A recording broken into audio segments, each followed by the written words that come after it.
I'm going to show you on the screen what I used for our assignment in class with Sarah, and it's going to give you a really clear idea of it because it's almost impossible for me to put this on paper. So I'm just going to walk you through it.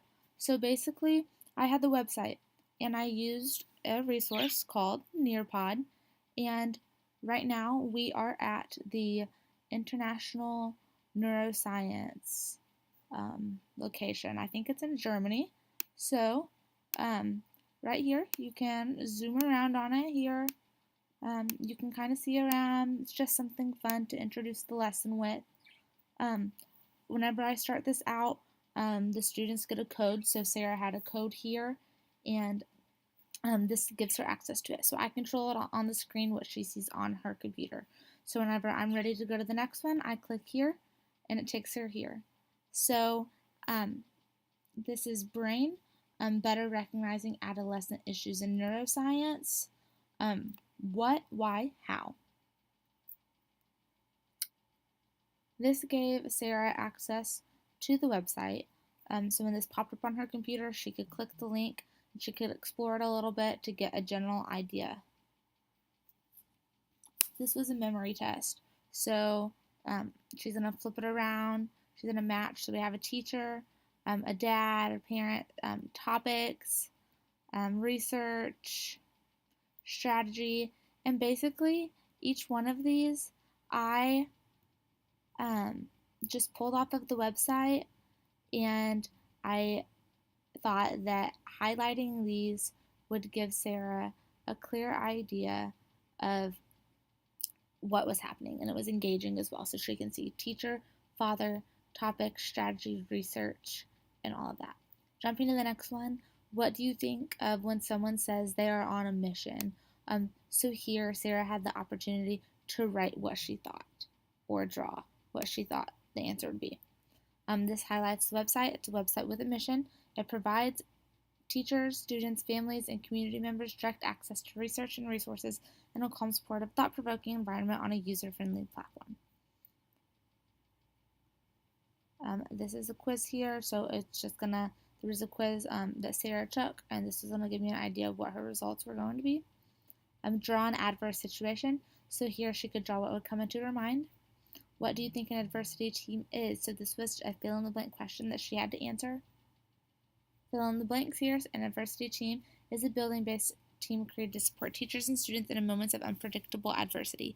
So with this, she drew what she thought an adversity team was, and then we defined it here. This was slightly longer. I tried to make it a little harder because this is a college level course, so I didn't want it to be cookie cutter. So this just highlights calm, safe, familiar environment to regulate, relate, repair, and return. And so this just reinforced the adversity team's purpose. What do you think an adversity team looks like? She was able to answer this question. And then once the adversity team has been called, one or more team members will immediately respond and meet the student and teacher needing support wherever they may be. So once she drew it, this actually said what the website defined it as. This lastly is just bouncing through some things that were essential on the website.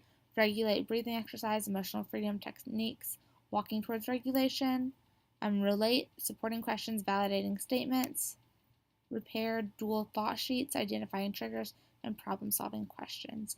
Here I can see the roster. Obviously there's no one here. If I jump over here right now, this is going to give me a summary of our time that I had with Sarah. So this shows my student's name. She got all the questions right. If we go to the quiz, I had some questions for her. So he was brain giving the access to research and resources. The answer was teachers, students, family, and community members. I made a lot of the options a little silly, so it made it really easy. What environment is brain providing? Calm, supportive, thought-provoking.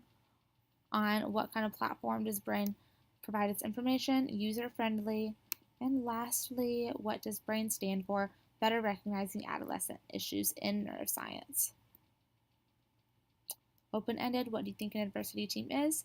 And she responded, a group of people that work together to help children who experience adversity in school and at home.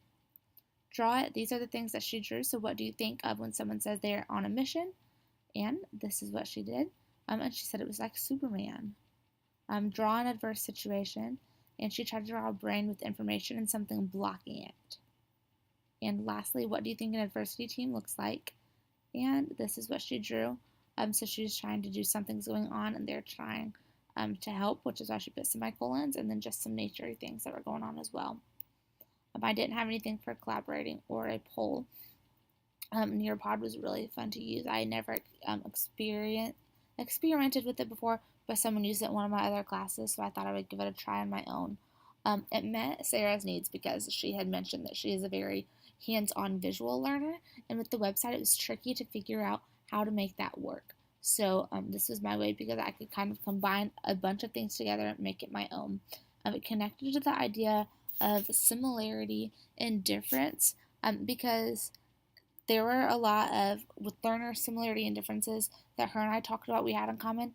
This gave her the chance to kind of use a lot of those, and then it also, in general, adversity teams relates to similarity and difference as well. So it very, very loosely related to that, and I really struggled to find a way to relate it with the website, to be honest. And then it connects the resource to the learner, obviously, because it is hands-on and visual, which can be easier to grasp a concept that's being portrayed. And then to us as teachers, we can definitely use this. It's super easy to use. It's free, and you can make it your own, which is important for all different age groups, as long as they have access to technology and they can use this on their phones or computers. And then how did it go? It went really well. It was a little long, but we finished in less than 20 minutes. How could I build upon my listening experience? Making sure that students have ample time to finish things so that I'm not rushing them, that it's not too long and lengthy, and that my point is straightforward. I would have liked to connect these a little more between the drawings and answers, and then some different screenshots from the website that I had listed. But overall, it went really well.